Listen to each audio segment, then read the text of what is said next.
Não é que Deus quer te levar para o céu depois que você morre. Ele quer trazer o céu na sua vida aqui na terra agora. A vontade dele, a bênção dele, o poder dele, a unção dele, a glória dele, a prosperidade dele, aqui, hoje, agora. Pastor Pedro Medina. Queria que você abrisse a Bíblia, a palavra de Deus, a tua Bíblia, em Números, capítulo 6, 22. Queridos, nós vamos ler agora um dos textos mais importantes da Bíblia. É o momento em que Arão, que é o sacerdote, é o primeiro sacerdote que existiu de Israel, né? Não o primeiro sacerdote da Bíblia, mas o primeiro sacerdote, sumo sacerdote de Israel. E ele vai dar a bênção sacerdotal, que é a bênção que eu sempre dou aqui para a igreja antes da gente ir embora em cada culto. Vamos ler. E falou o Senhor a Moisés, dizendo: fala a Arão, que é o sumo sacerdote, e a seus filhos, dizendo: assim abençoareis os filhos de Israel, dizendo-lhes: o Senhor te abençoe e te guarde. O Senhor faça resplandecer o seu rosto sobre ti e tenha misericórdia de ti. O Senhor sobre ti levante o seu rosto e te dê a paz. Que te dê o shalom. Amém?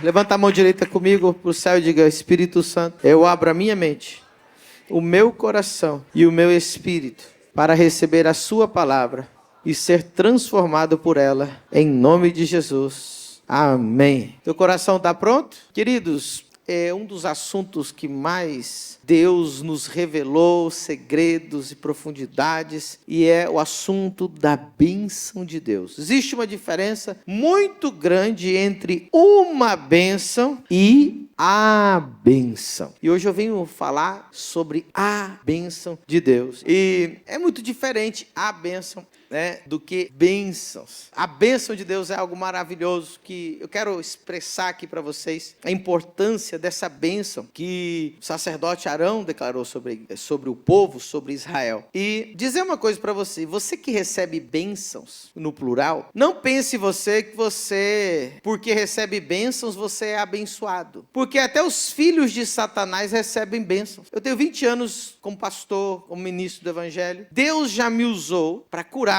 Deus já usou, através do nosso ministério, curou, tocou, deu palavras para pessoas que estiveram nos nossos cultos que não aceitaram Jesus. Eu lembro uma vez, um rapaz, ele entrou bêbado no culto. Lá em Rondonópolis, o rapaz, ele cortou a mão e ele não tinha o movimento da mão. A mão dele só ficava assim, ó. Ele não fechava a mão. Ele não entrou muito bêbado, ele entrou bêbado. Ele viu que estava acontecendo um milagre, ele foi lá. E aí ele chegou lá com a mão assim, eu falei: o que foi? Ele: minha mão não fecha, não cortei os nervos. E você via a cicatriz bem grande assim. No vídeo não dá para ver a cicatriz, mas você vê que ele não consegue fechar a mão. Bota a mão na mão dele e falei: seja curado em nome de Jesus. E ele começa a mexer a mão, ele fica besta assim. Estava embriagado, não era de Jesus, estava lá perdido. E Deus deu uma bênção para ele. A mão dele não se movimentava. Por que Deus dá bênção, irmão? Porque Jesus não sabe fazer outra coisa a não ser dar bênção. Jesus vai passando e a bênção vai caindo bênção. Até quem não quer recebe.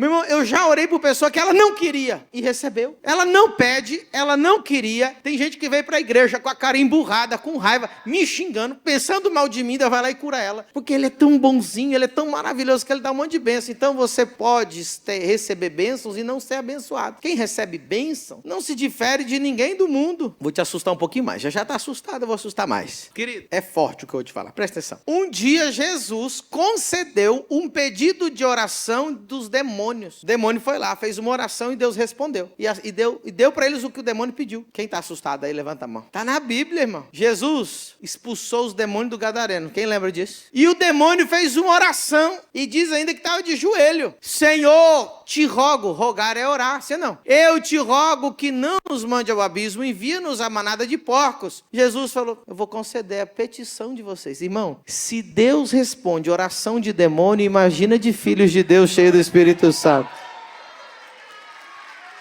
Aleluia! Que Deus escute essa oração também não significa que você é abençoado. Que você receba uma bênção não significa que você é abençoado. Abençoado é outros 500. Você quer só receber uma bênção ou você quer ser abençoado? Isso é maravilhoso, então. Sabe, queridos? Agora a coisa vai ficar bem legal aqui.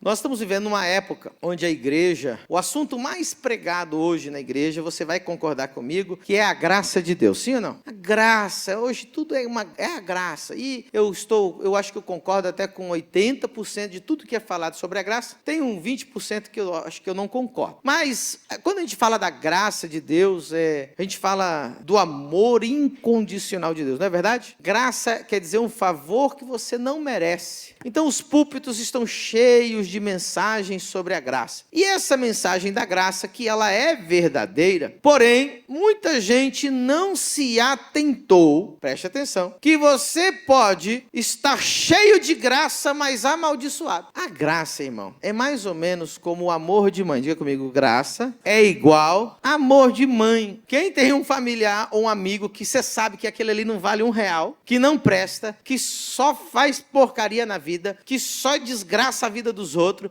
que só consome o dinheiro da família.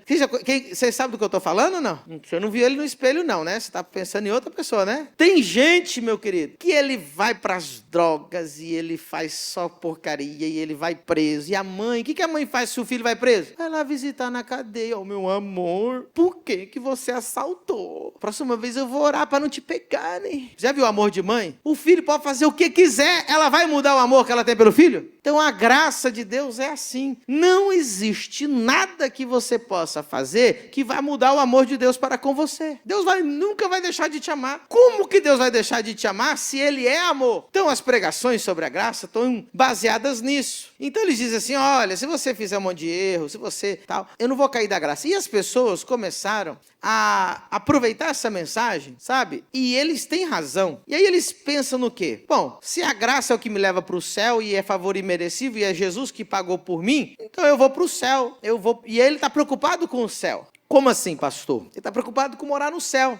Então ele fala assim, eu vou dar aquela pisada na jaca com vontade, e a graça de Deus não vai mudar na minha vida. E aí ele começa a ficar amigo de um demônio. Eu vou te falar o nome desse demônio. Se você conhecer alguém que é colega desse demônio, vigia. O nome do demônio, posso falar o nome para vocês? Anota, o nome dele é nada a ver. Porque ele vai dizer assim, nada a ver. Então ele começa, porque ele diz, não tem nada a ver. Eu não vou perder a salvação se eu cometer esse pecado. Eu não vou deixar de ir para o céu se eu não devolver meu dízimo. Eu não preciso ir na igreja para ir para o céu. Eu não preciso obedecer um pastor para ir para o céu e ter a graça de Deus. E eu vou dizer uma coisa para você, você tem razão. Você não precisa de um pastor para ir para o céu. Você não precisa entregar o dízimo para ir para o céu. Você não precisa ser obediente para ir para o céu. O que você precisa para ir para o céu? O sangue de Jesus. Você não precisa de nada para ir para o céu. Então os pastores estão pregando sobre isso. Olha, não tem problema, você vai para o céu. Pode pecar, vai para o céu. Pode não cumprir nenhum princípio da Bíblia, você vai para o céu. Por quê? Porque não é você que vai conquistar a tua salvação, é Jesus que vai dar ela para você. Mas que evangelho é esse? É isso que você quer da sua vida? Agora preste atenção, para ter a graça de Deus, você pode fazer o que você quiser, que Deus nunca vai deixar de te dar amor e te dar graça.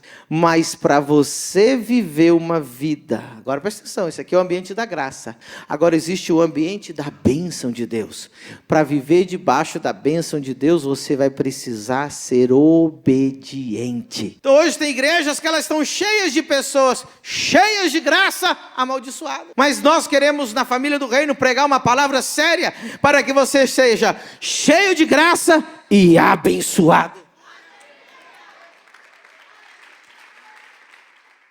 A graça é amor de mãe, mas preste atenção.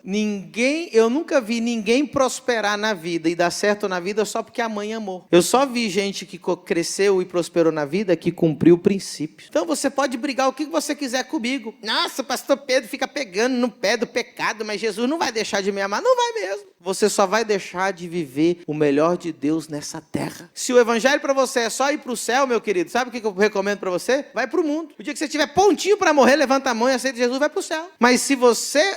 pastor, você é doido falar um negócio desse? Sou. Você só quer ir para o céu? Que evangelho é esse? O evangelho que eu conheço diz assim: Pai nosso que estás nos céus, santificado seja o teu nome, venha o teu reino na terra, seja feita a tua vontade na terra. O evangelho que eu prego não é que Deus quer te levar para o céu depois que você morre. Ele quer trazer o céu na sua vida aqui na terra agora, a vontade dele, a bênção dele, o poder dele, a unção dele, a glória dele, a prosperidade dele, aqui, hoje, agora. Esse é o evangelho. Então a coisa mudou. Eu não prego santidade porque sem ela você não vai ter a graça de Deus. Não, eu prego santidade porque é o que vai te levar para o caminho da bênção. Quem quer aprender o caminho da bênção? Porque muita gente parece que ela quer dizer assim, ó, eu quero Deus na minha vida só para me levar para o céu, mas o resto eu vivo aqui como do jeito que eu quiser, eu faço o que eu quiser. Cara, isso aí é loucura. E hoje tem mais gente assim, estão escrevendo livros sobre isso. Esse dia tinha um cara na internet falando, você não precisa de uma igreja para ir para o céu. Eu falei, verdade, o cara não está mentindo. Você não precisa de um pastor para ir para o céu. Você não precisa entregar o dízimo para ir para o céu. E eu concordo com ele. Olha que doideira. Pastor, eu sou doido, olha o que eu estou falando para você. Mas você não, jamais, vai conseguir experimentar a glória de Deus aqui na terra. Viver o melhor de Deus aqui na terra. Está entendendo o que eu estou falando? É isso que eu quero ministrar hoje no teu coração. Deus nunca vai deixar de te amar. Se amor de mãe é grande, imagina o de Deus. Deus te ama tanto que a Bíblia diz assim que Deus corrige quem Ele ama. Quem declarou a bênção? Olha só. E falou o Senhor a Moisés, dizendo, fala para Arão. Eu acho tão legal isso aqui. Deus queria declarar a bênção sobre o povo, sim ou não? Por que Ele não declarou? Você sabia que inúmeras vezes Deus falou publicamente diante de Moisés que o povo ouvia? Por que Deus não declarou a bênção sobre o povo? Deus disse, Moisés, diga para Arão dar essa bênção ao povo. Porque Deus colocou o poder de declarar a bênção sobre o sacerdote. Diga comigo, quem declara a bênção sobre a minha vida é a mão e a boca do homem de Deus. Está escrito aqui ou não está? Deus não disse para Arão fazer esse trabalho? Arão que tinha que declarar a bênção sobre o povo. Agora, o que inclui nessa bênção? Olha que coisa linda. A primeira coisa que Deus disse, verso 24. O Senhor te abençoe. Primeira coisa. O Senhor te guarde. O Senhor faça resplandecer o seu rosto sobre ti. O que significa isso? Porque essa é a frase que a maioria das pessoas não compreendem. Deus fazer o rosto dele refletir no seu rosto. É isso que significa. O que vai significar isso? Quer dizer, quando um rei permite que alguém se aproxime a ele e olha cara a cara, isso quer dizer que ele está tendo o favor, a graça, o bem daquele rei. Consegue entender? Ou seja, quando um rei permitia que alguém visse o seu rosto cara a cara, quer dizer que o rei estava dando bênção e favor àquela pessoa. E o que ela pedisse poderia acontecer. Essa é a primeira parte do significado do rosto de Deus refletir sobre o seu. Você vai ver Deus, Deus vai te dar graça, Ele vai olhar para você, Ele vai lembrar de você. Tá entendendo? Segundo significado, significa que todo mundo que olhar para você verá Deus refletido em você. Quem já conheceu alguém que fala assim, cara, eu vejo Jesus na vida desse cara,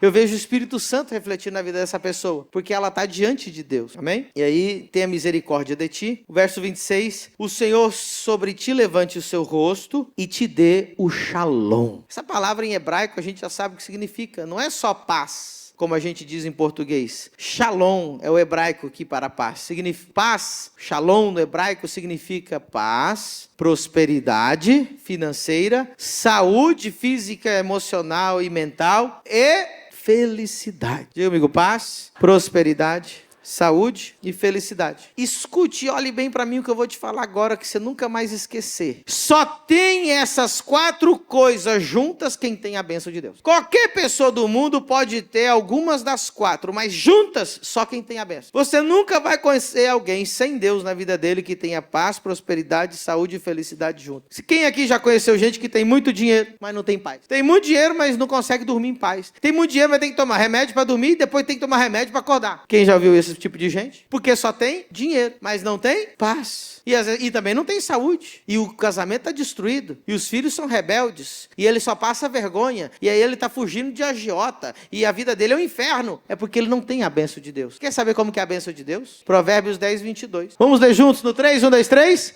A bênção do Senhor é que enriquece e não traz consigo dor. Você quer essa bênção?